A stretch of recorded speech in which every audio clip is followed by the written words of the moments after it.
முருகன் திருவருளால் கதிர்வேல் ஜோதிடம் சார்பாக குருப்பெயர்ச்சி சொல்லி வருகிறோம். அந்த விதத்தில் இப்போ தனுசு ராசி அன்பர்களே, இதுவரைக்கும் குரு பகவான் மிதுனத்தில் 7ஆம் வீட்டில் நின்று கொண்டு உங்களுக்கு பார்வை பலத்தால் சகல ஐஸ்வர்யத்தையும் தந்து கொண்டிருந்தார். அவர் நாளைக்கு மே 26ஆம் தேதி 8ஆம் வீடாகிய கடகத்தில் உச்சமடைய போகிறார். ராசிநாதனும் 4ஆம் அதிபதியும் 8ஆம் இடத்தில் மறைந்து உச்சம் பெறுவது அவ்வளவு சிறப்பில்லை. ராசிநாதன் உச்சம் அடைவதால் உங்களுக்கு தைரியம் கூடும். அதே நேரத்தில் 8ஆம் இடத்தில் மறைவதால் அவ்வளவு சிறப்பில்லை. இப்போதைய உங்களுக்கு 3ஆம் இடத்தில் இருக்கும் ராகுவை இது குரு பார்த்து கொண்டிருந்தார். அதனால் ராகுவால் சகல நன்மைகளும் வந்து கொண்டிருந்தது.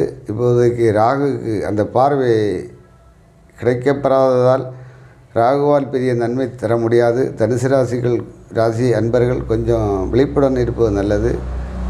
ஏற்கனவே உங்களுக்கு 4ஆம் இடத்தில் சனி அஷ்டம சனியாக செயல்பட்டு வருவதால் சிறிய இடர்பாடுகள் வந்து கொண்டிருக்கிறது. எனவே ரொம்ப விழிப்புடன் இருக்க வேண்டிய நேரம்.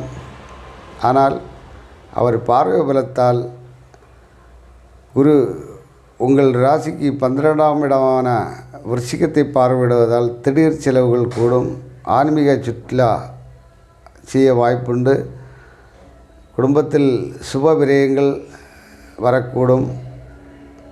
7ஆம் பார்வையாக 2ஆம் வீடாகிய மகரத்தை பார்வையிடுவதால் கேட்ட இடத்தில் பணம் கிடைக்கும், பணப்புழக்கம் இருக்கும்.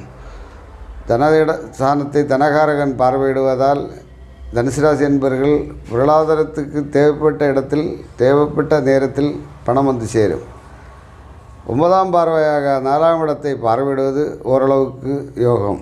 ஏனென்றால் அங்கே இப்போதைக்கு சனி பகவான் இருந்து அஷ்டம சனியாக செயல்பட்டு உங்களை கஷ்டப்படுத்துகிறார். அந்த சனிக்கு குரு பார்வை கிடைப்பதால் அந்த தாக்கம் கொஞ்சம் குறைவாக இருக்கும். இப்போதைக்கு நீங்கள் வீடு பத்திரத்தை அடமானம் வைப்பதோ அதன் பேரில் கடன் வாங்குவது செய்யாமல் இருப்பது ரொம்ப நல்லது.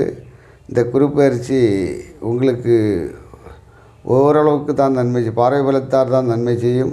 எனவே நீங்கள் சிவ வழிபாட்டை தொடர்ந்து சிவன் கோயிலில் இருக்கும் தட்சிணாமூர்த்தியை வழிபட்டு வந்து வெற்றியடையுங்கள்.